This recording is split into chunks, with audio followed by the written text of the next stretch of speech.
Amén. Vamos a orar al Señor. Padre, te damos gracias, Dios mío, por la vida, la salud, Señor. Te damos gracias por cada una de tus bendiciones. Te damos gracias, Señor, porque en esta tarde nos permite estar acá congregados, Señor, para alabar tu nombre, para orar, para cantar alabanzas, Señor, y también para escuchar el consejo de tu palabra. Te pedimos, Señor, abre nuestra mente, corazón, entendimiento, para recibir esta palabra y que con tu ayuda la podamos poner por obra. En el nombre poderoso de Jesús pedimos todo. Amén y amén. Amén. La palabra va a estar entonces, mis queridos hermanos, Evangelio de Mateo, capítulo 4, versículo 12 en adelante. Amén. Hoy día vamos a hablar sobre la estrategia ministerial de nuestro Señor Jesucristo. ¿Cuál era la estrategia que el Señor tenía? ¿Cierto? ¿Cuál fue la estrategia que Él ocupó cuando empezó su ministerio? Amén.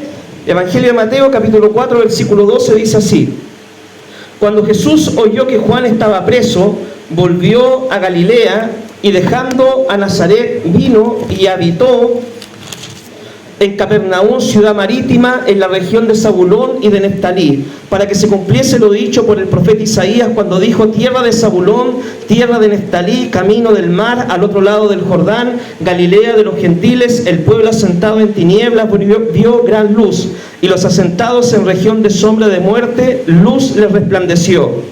Desde entonces comenzó Jesús a predicar y a decir: arrepentíos, porque el reino de los cielos se ha acercado. Andando Jesús junto al mar de Galilea, vio a dos hermanos, Simón llamado Pedro y Andrés su hermano, que echaban la red en el mar porque eran pescadores, y les dijo: venid en pos de mí y os haré pescadores de hombres. Ellos entonces, dejando al instante las redes, le siguieron.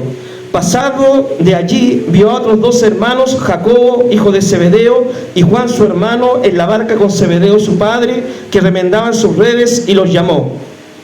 Y ellos, dejando al instante la barca y a su padre, le siguieron. Y recorrió Jesús toda Galilea, enseñando en las sinagogas de ellos y predicando el evangelio del reino, y sanando toda enfermedad y toda dolencia en el pueblo.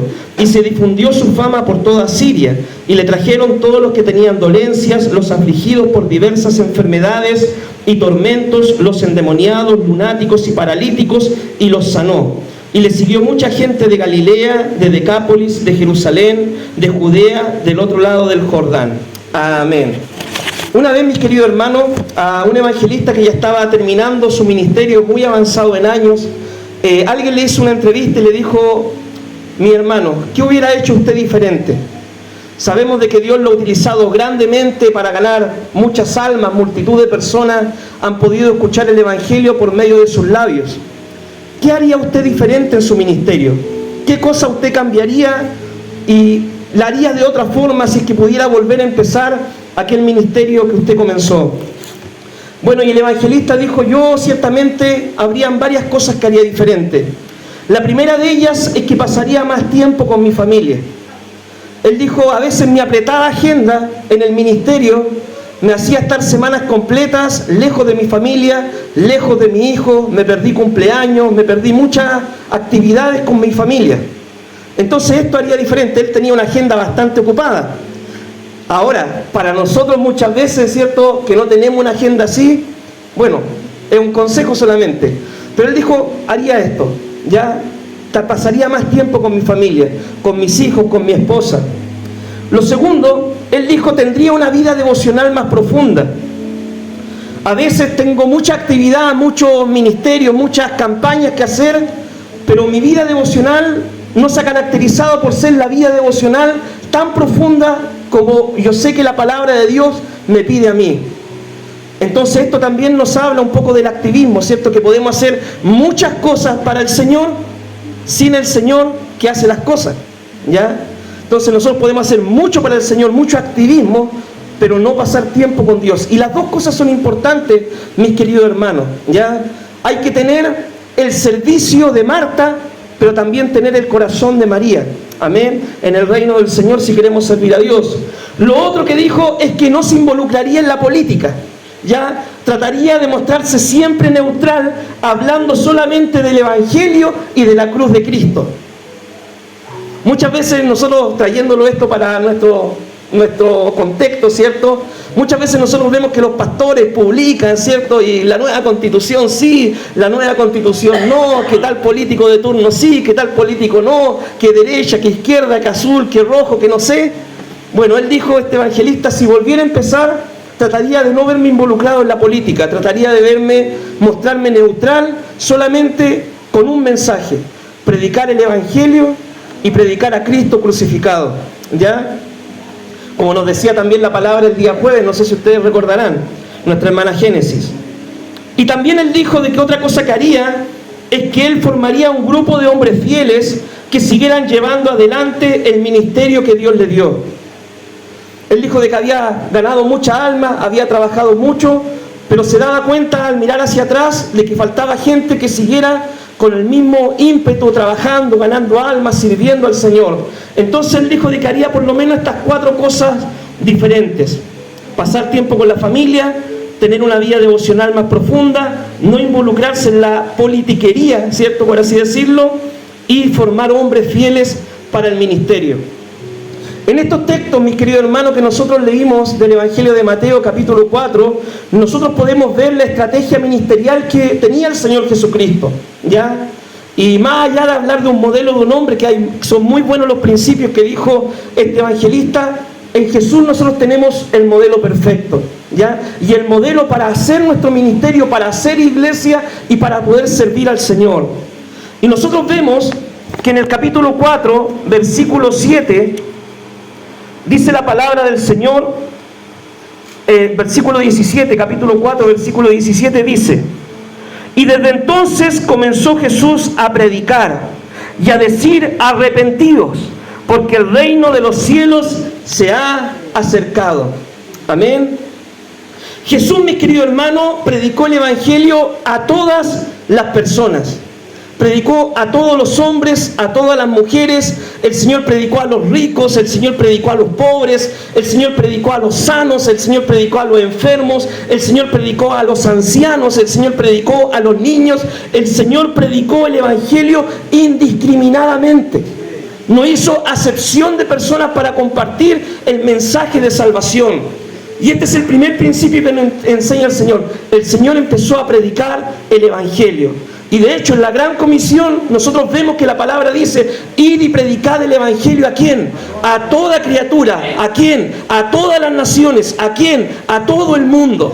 ¿Ya? Entonces ese es el primer principio. Nosotros vemos en la parábola del sembrador de que cuando Cristo enseñó sobre el evangelismo, Él enseñó de que el sembrador siembra solamente.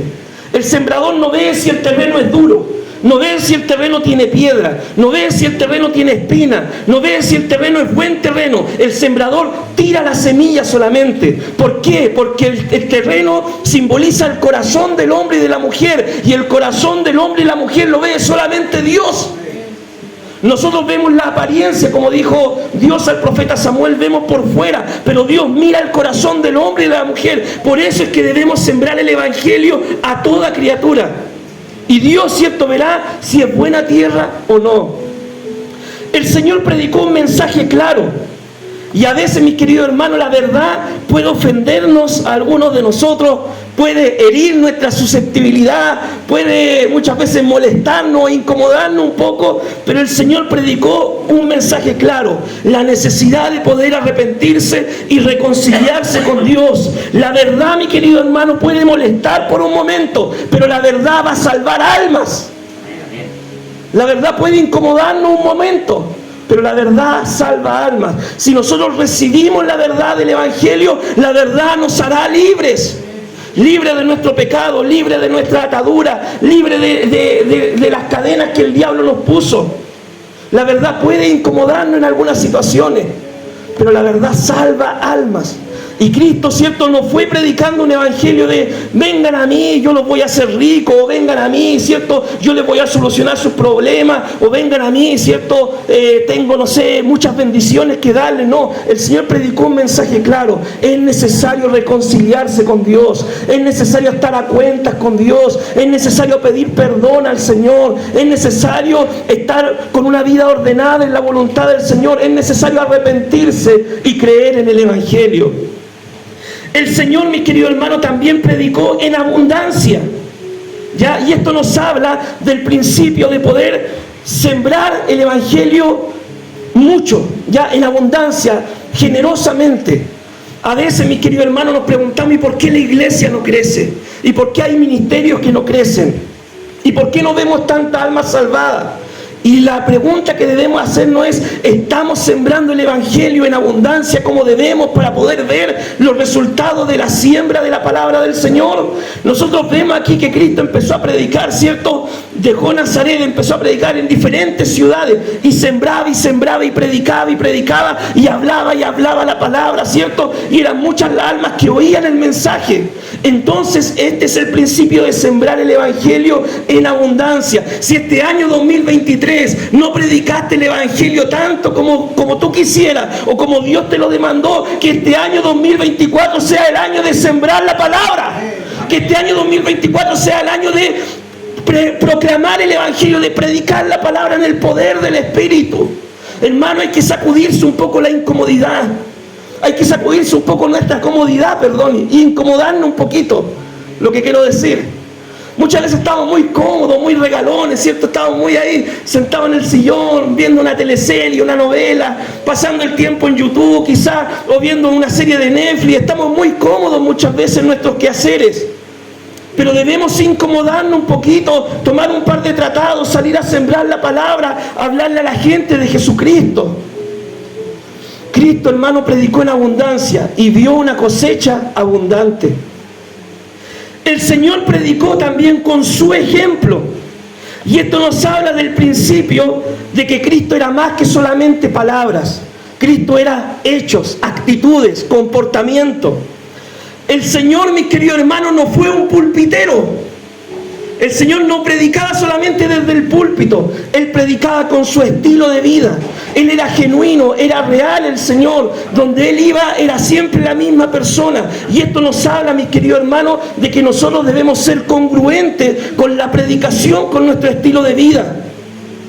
Debemos predicar, mi hermano, en todo tiempo, con nuestros hechos, sí, y con nuestras palabras también. Amén. Debemos predicar con nuestro estilo de vida, sí, y también con nuestras palabras. El Evangelio, mis queridos hermanos, va a ser confirmada tu predicación con el estilo de vida que tú vivas. Amén. ¿Ya? Si yo le hablo a la gente: hermano, mira, tienes que amar al prójimo, yo estoy enojado con medio mundo. Si yo le hablo a la gente: mira, es necesario, ¿cierto?, orar, o es necesario leer la Biblia, y yo no tengo vida devocional. Si yo le digo: mira, hermano, es necesario, no sé, congregarse, y uno no se congrega. No, mis queridos hermanos, debemos predicar con nuestro ejemplo, con nuestro estilo de vida, ya que nuestras palabras vayan alineadas con nuestras obras. Amén. Bien, ¿qué más nos enseña la estrategia que utilizó el Señor? Mire lo que dice el capítulo 4, versículo 18 al 22. Dice: andando Jesús junto al mar de Galilea, vio a dos hermanos, Simón llamado Pedro y Andrés su hermano, que echaban la red en el mar porque eran pescadores. Y le dijo: venid en pos de mí, os haré pescadores de hombres. Ellos entonces, dejando al instante las redes, le siguieron. Pasando de allí, vio a otros dos hermanos, Jacobo hijo de Zebedeo y Juan su hermano, en la barca con Zebedeo su padre, que remendaban las redes, y los llamó. Y ellos, dejando al instante la barca y a su padre, le siguieron. Amén. El segundo principio que nosotros encontramos en la estrategia ministerial de Jesús es que el Señor formó discípulos. Formó discípulos, ¿ya? Jesús sabía, mis queridos hermanos, de que Él tenía un tiempo limitado para ejercer su ministerio. Cristo empezó su ministerio a los 30 años. Su ministerio duró 3 años y medio. Y el Señor vino a este mundo con un propósito claro: salvar a la humanidad, morir por los pecados de todos los hombres, dar su vida en la cruz, para que todo aquel que en Él crea no se pierda, sino que tenga vida eterna y perdón de pecados. Y sabía de que Él tenía un tiempo limitado, 3 años y medio solamente, para poder ejercer su ministerio. Y el Señor pensó en esto, ¿cierto? Y supo que después de su partida, después de haber muerto, resucitado y ascendido a los cielos, alguien debía continuar con el ministerio que Él había iniciado. ¿Se imagina, mis queridos hermanos, si el Señor no hubiera formado discípulos? Hoy en día no tendríamos el Evangelio. si nadie no hubiera escrito acerca de Jesús, si nadie no hubiera predicado acerca de Cristo, hoy en día estaríamos perdidos en delitos y en pecados. Pero gracias al Señor que Él miró esto, lo previó de antemano y escogió a 12 hombres para formarlos, capacitarlos, enseñarles para que siguieran formando a otros después que Él ya no estuviera con ellos. Estos hombres, mis queridos hermanos, era gente sencilla. Era gente sencilla. Era gente como tú, gente como yo. El Señor no buscó a los más educados. El Señor no fue a aquellos que eran los líderes religiosos de la época o que tenían grandes títulos, ¿cierto?, dentro de la religión del judaísmo. No buscó a los escribas, no buscó a los fariseos, ni a los saduceos, no buscó a la gente rica. El Señor buscó gente sencilla, pescadores.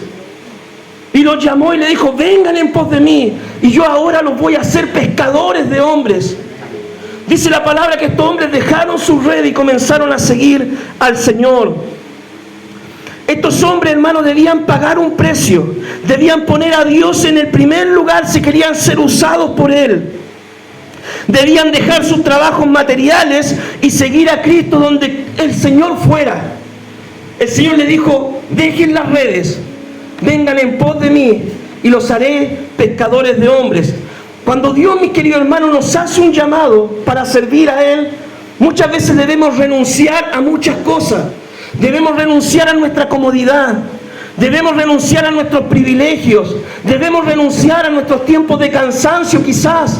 Debemos renunciar, ¿cierto?, a muchas situaciones. Y vamos a tener que poner a Dios en primer lugar si queremos trabajar en la obra del Señor.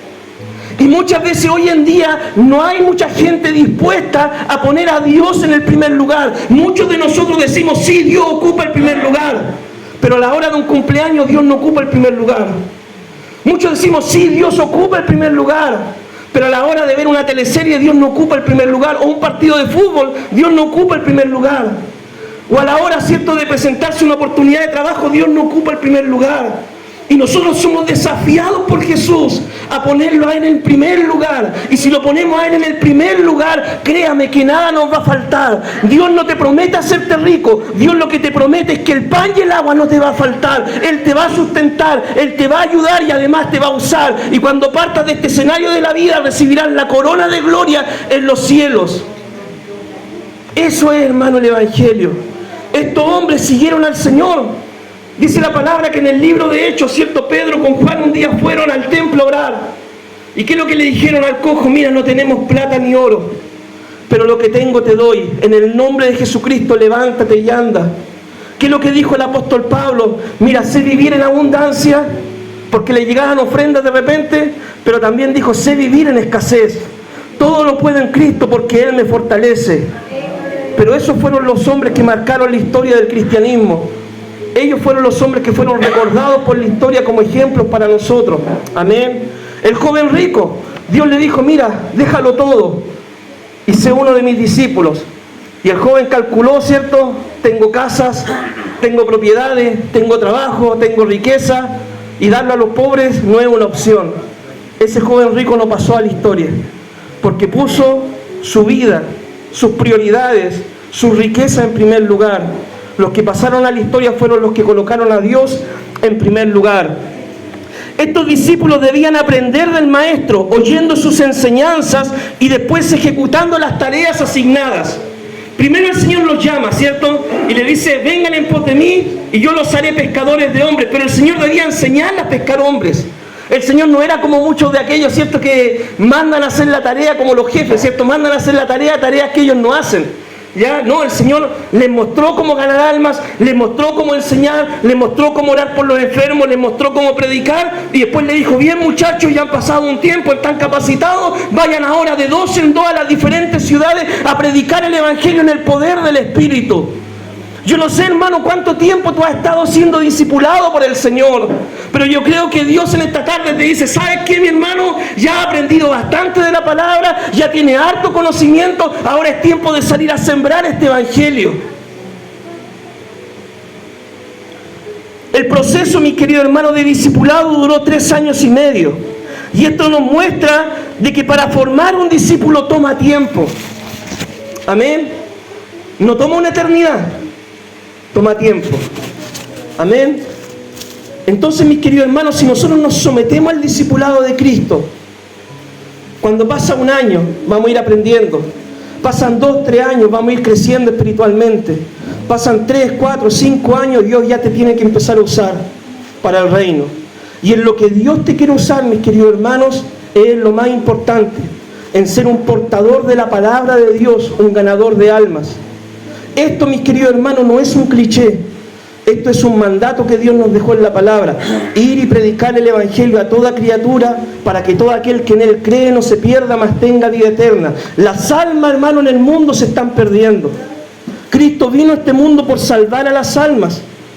Y Cristo, el método que ocupa para salvar a las almas son hombres y mujeres que Él unge en el poder del Espíritu para ir a predicar la palabra.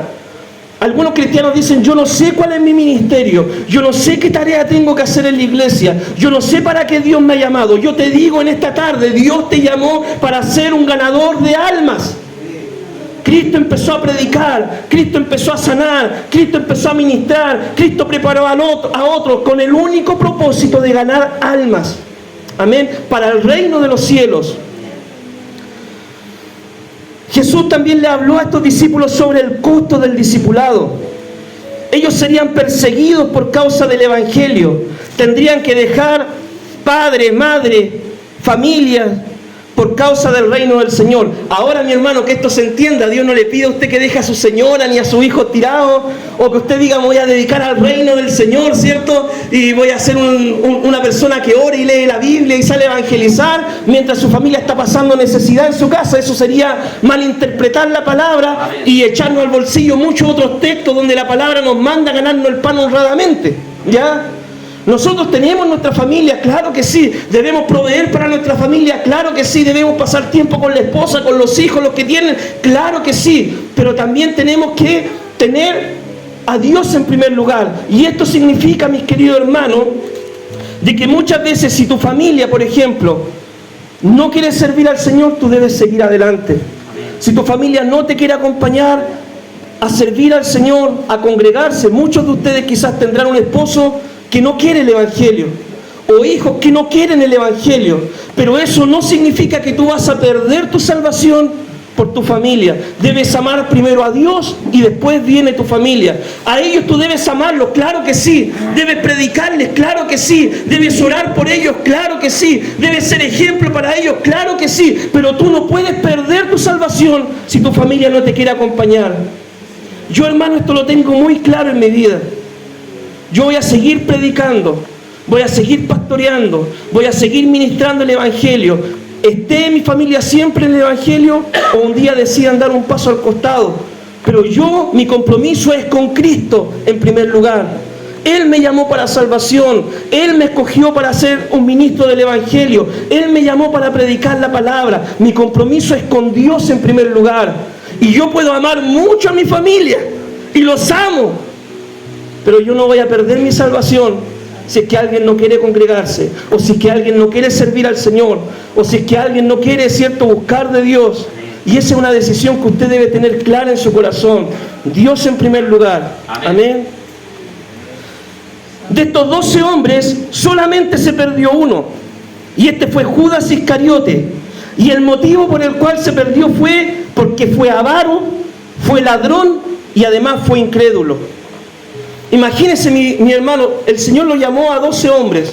Le dio a este hombre la oportunidad de poder aprender de Él, ver milagros de primera mano, recibir la enseñanza directa de sus labios, conocer al Maestro, pero aún así en su corazón había una avaricia. Dice de que él era tesorero y cuando tenía la oportunidad sustraía, ¿cierto?, de las ofrendas que llegaban y se las guardaba, ¿cierto?, para él. Entonces este hombre demuestra en la Biblia de que nunca creyó en el Evangelio realmente. ¿Por qué? Porque, mis queridos hermanos, la palabra de Dios dice: ni un ladrón entrará al reino de los cielos, ni un avaro entrará al reino de los cielos. Y hoy en día uno de los grandes peligros en los cuales el cristiano se ve enfrentado es el amor al dinero. Y la Biblia dice: no puedes servir a dos señores, porque amarás a uno o aborrecerás al otro. O sirves a Dios o sirves al dinero, pero a las dos cosas no puedes servir. Y esto lo demuestra la vida de Judas. Su amor al dinero, su avaricia, ¿cierto?, lo llevó ¿a qué? A perder su alma. Hay mucha gente hoy en día, mis queridos hermanos, que Dios lo está llamando al Evangelio. Y Dios le dice, quiero que me sirvas, quiero que trabaje en mi obra. O han escuchado el Evangelio en muchas oportunidades, pero no están dispuestos a dejar un negocio ilícito. No están dispuestos, ¿cierto?, a dejar de percibir dinero, remuneración por un trabajo que no glorifica el nombre del Señor. Ellos prefieren su dinero, pero perder su alma, a perder riquezas materiales para servir al Señor. Entonces el Evangelio, hermano, tiene un costo, el costo del discipulado, para poder ser formado como discípulo del Señor. Bien, el tercer principio que encontramos, ¿cierto?, en la estrategia ministerial de Jesús, lo encontramos en el versículo 23. Dice, y recorrió Jesús toda Galilea, enseñando en las sinagogas de ellos, y predicando el evangelio del reino y sanando toda enfermedad y toda dolencia. Amén. Esto nos habla, mis queridos hermanos, de que Jesús ministró a los necesitados. Amén.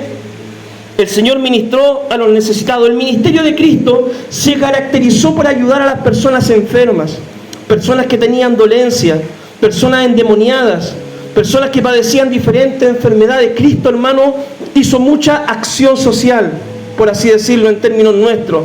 El Señor siempre ayudó al necesitado, enseñó sobre ayudar al necesitado y nos enseñó cómo debíamos ayudar a los necesitados. ¿Ya? Jesús nos enseñó que debíamos ministrar no tan solamente con palabras, sino que podíamos llevar el Evangelio también con la obra social a las personas que más necesitan. Mis queridos hermanos, cuando hay alguien enfermo es una oportunidad para servir al Señor. Cuando hay alguien que está preso es una oportunidad para ir y predicarle la palabra. Cuando hay alguien, ¿cierto?, algún hermano que está pasando alguna necesidad económica, es una oportunidad para poder bendecir a nuestro hermano y demostrarle el amor de Jesús a aquellos que más necesitan. El Evangelio, mis queridos hermanos, el amor en el Evangelio se demuestra no tan solamente con palabras, el amor se demuestra con hechos. ¿Ya? Ahora que mi hermana Alicia, por ejemplo, está pasando esta situación, mis queridos hermanos, una forma, ¿cierto?, que nosotros podemos demostrar el amor es acompañándola, orando por ella, llamándola, preguntándole cómo está. ¿Ya? Las buenas acciones, mis queridos hermanos, nunca deben ser usadas así como un gancho publicitario o para mostrar qué tan buenos somos. Eso sería vanagloria.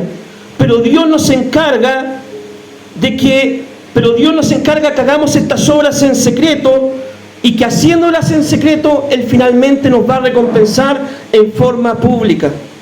Mis queridos hermanos, mira, cada vez que nosotros ayudemos a alguien, cada vez que nosotros demos una bendición a alguien, cada vez que nosotros hagamos algo por el reino del Señor en cuanto a la acción social, no es necesario publicarlo en Facebook, no es necesario sacarnos la foto para que todos nos vean, no es necesario, ¿cierto?, dar testimonio de nosotros mismos. ¿Por qué? Porque Dios se va a encargar de honrar a aquellos quienes honran al Señor. Mis queridos hermanos, Dios, lo que uno hace en secreto, finalmente Dios lo va a hacer en público. Y si en esta vida, mis queridos hermanos, tú siembras y siembras y siembras, y quizás nunca nadie dice, qué buena persona que eres, créeme que en el reino de los cielos, un día el Señor te va a decir, siervo, en lo poco has sido fiel, sobre mucho te pondré, entra en el gozo de tu Señor.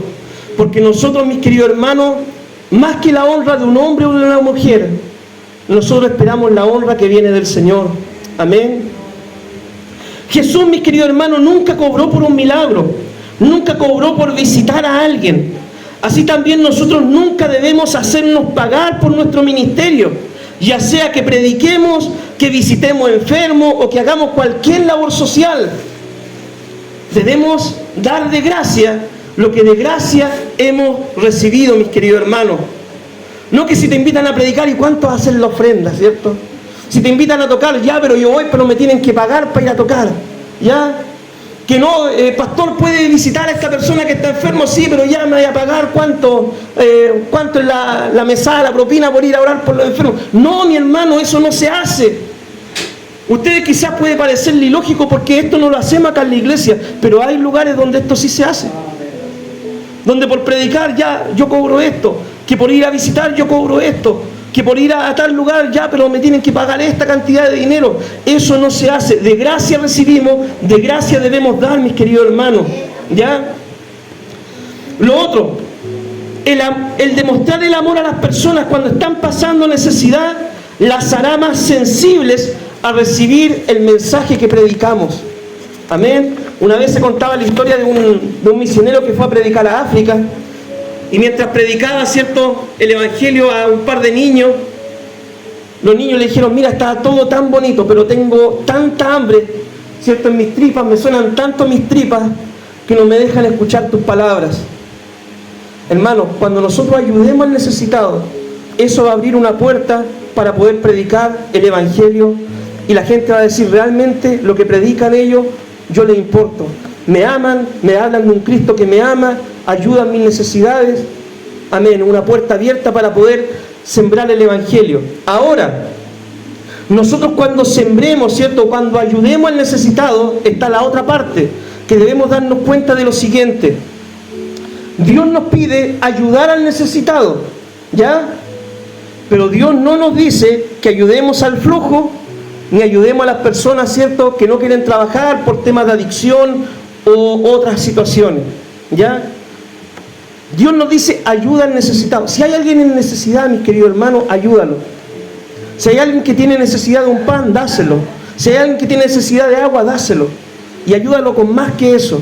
Pero si alguien no quiere trabajar, dice la palabra que esa persona está mal. No uno si es que uno no ayuda. Dice la Biblia: con el sudor de tu frente te ganará el pan. Dice la palabra del Señor, ¿verdad?, de que el que no quiera trabajar, que no coma. Al final, ayudar a un adicto, hermano, yo he entendido eso. Ayudar a un adicto es simplemente mantenerlo en su vicio. Muchas veces, mis queridos hermanos, uno ayuda pensando de que la persona puede cambiar y todo eso, y muchas veces no pasa así. Es mejor hablarle a ellos, predicarles la palabra y ayudar a los que realmente tienen una necesidad económica, material. A veces, mis queridos hermanos, también hay personas que trabajan, ¿ya?, que tienen su trabajo material, pero el sueldo no le alcanza para llegar a fin de mes, ¿ya?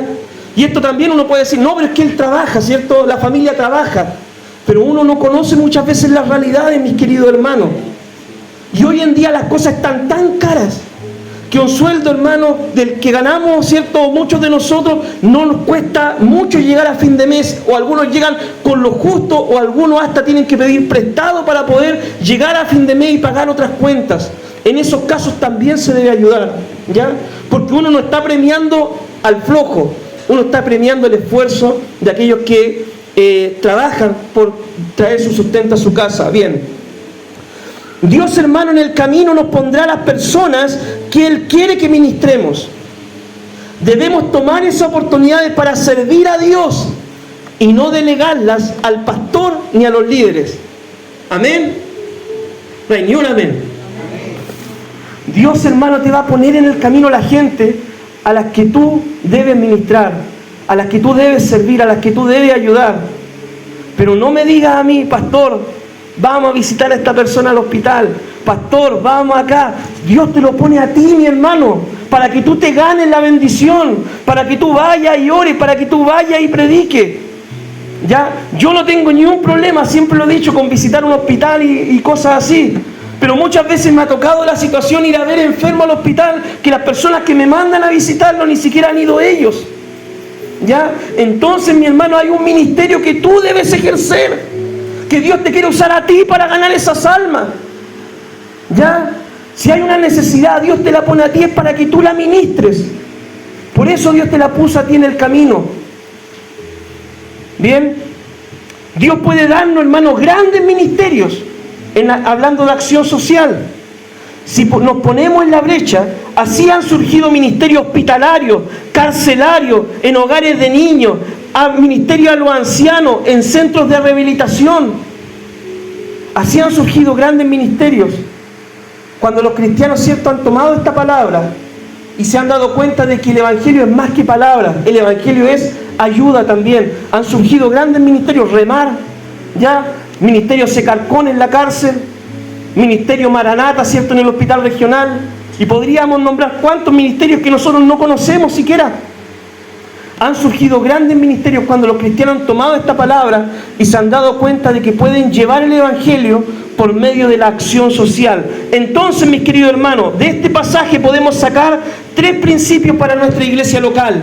Si queremos ministrar como Jesús ministró, debemos predicar en todo tiempo, a todas las personas, de todas las formas posibles, siempre con claridad y con amor. Debemos formar buenos discípulos, que a su vez formen a otros discípulos para que el Evangelio siga creciendo. Y debemos ver las necesidades como oportunidades para servir al Señor. Amén. Así que, mi hermano, este es el desafío. Esta es la estrategia que Jesús nos dejó. Amén.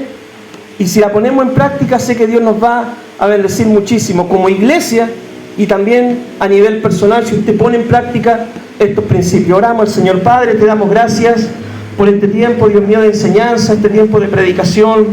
Abre, Dios mío, nuestra mente, oídos, nuestro corazón para entender esta palabra, Señor. Que no sea simplemente, Dios mío, un mensaje más que escuchamos, Señor, sino que pueda ser un mensaje que remezca, Dios mío, nuestra comodidad, Dios mío, y nos anime, Señor, a poder ser incomodados por tu palabra, poder sembrar el Evangelio, ayudar al necesitado, esforzarnos por predicar, Dios mío, a aquellos que no te conocen, esforzarnos por ganar almas. Amado Dios, si en este año 2023, Señor, fuimos, Señor, flojos, Dios mío, Padre, para predicar la palabra, que en este año 2024, Señor, tú nos uses para traer almas a tus pies, Señor. Amado Dios, tú viniste con el único propósito de salvar lo que estaba perdido. Y la forma en que tú los vas a salvar es por medio de la predicación de tu palabra. Úsanos, Señor, como instrumento en tus manos para llevar tu evangelio a aquellos que no te conocen. En el nombre de Jesús.